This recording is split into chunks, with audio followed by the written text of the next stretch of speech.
Olá, estimados irmãos, em nome do nosso amado Salvador Jesus e com o auxílio do Santo e Bom Espírito, vamos dar continuidade aos estudos das nossas lições. Lição 2, chamado Judas Iscariotes, é um outro discípulo. Já estudamos o primeiro contato, o único apóstolo que se ofereceu para ser o discípulo de Cristo.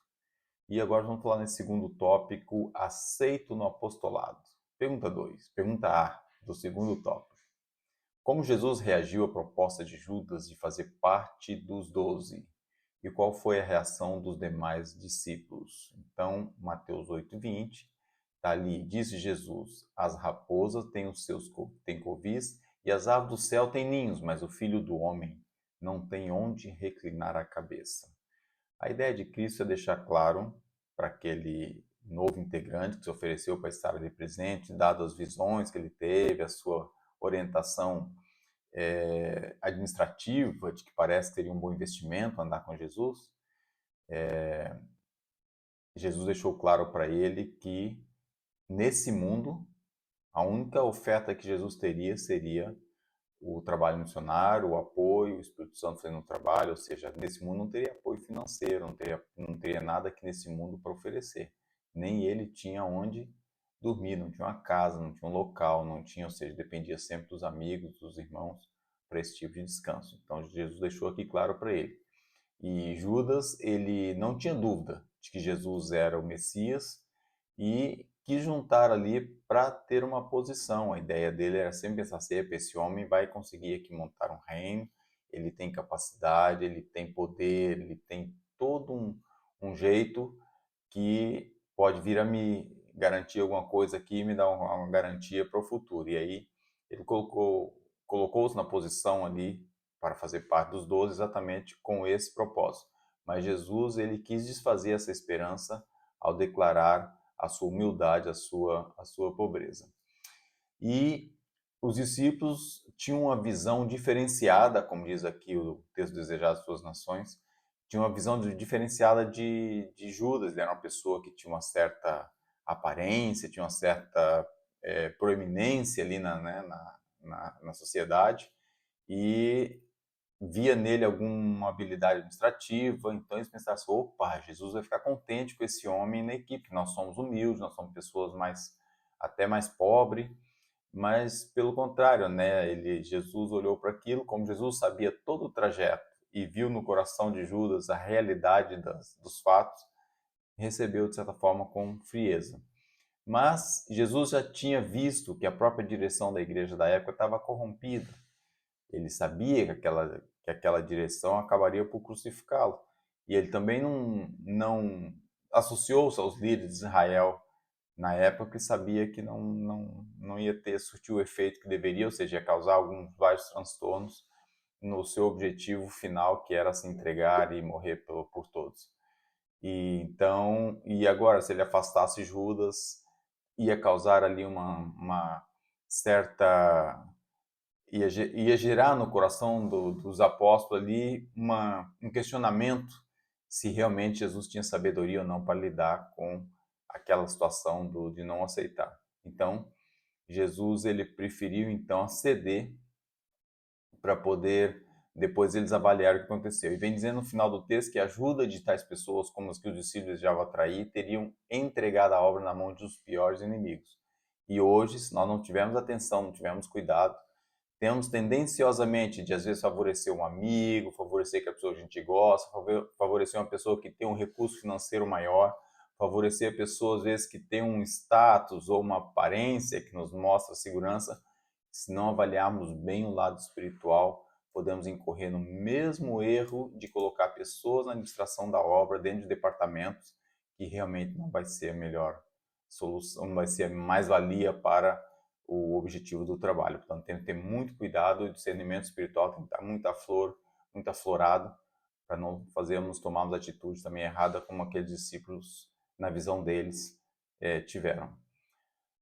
Pergunta B. O que está registrado sobre Judas como apóstolo? Infelizmente, os registros que ficaram não são bons. O apóstolo Mateus disse que o nome dos 12, vem falando aqui o nome deles todos, citando um por um, e todos eles têm um pseudônimo, ou um sobrenome, ou de quem era o filho, ou ou alguma coisa que direcionasse um com os outros, para ficar conhecido através de um pseudônimo que foi dado a todos eles.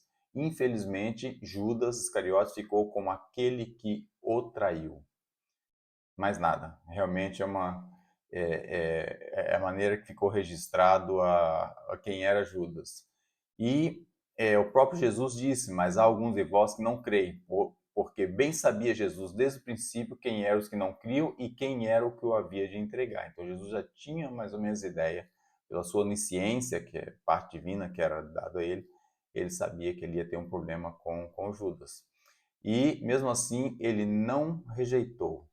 Então, o patriarca profeta vem dizendo que Jesus deu lugar entre os 12, inclusive confiou a obra, deu oportunidade de arrependimento a ele, concedeu inclusive poder para ele fazer o mesmo trabalho que os outros apóstolos faziam, os outros discípulos faziam, e Judas, infelizmente, não fez uma entrega total a Cristo. Ele não quis abandonar aquela ambição que ele tinha de materialista, voltado para as coisas terrenas, o amor ao dinheiro que ele sempre teve, e aceitou, né, ser ali um ministro de Cristo, aceitou ser um discípulo, aceitou ser um apóstolo para estar ali junto, mas infelizmente não se entregou, não se humilhou a sua vida para receber então o modo divino.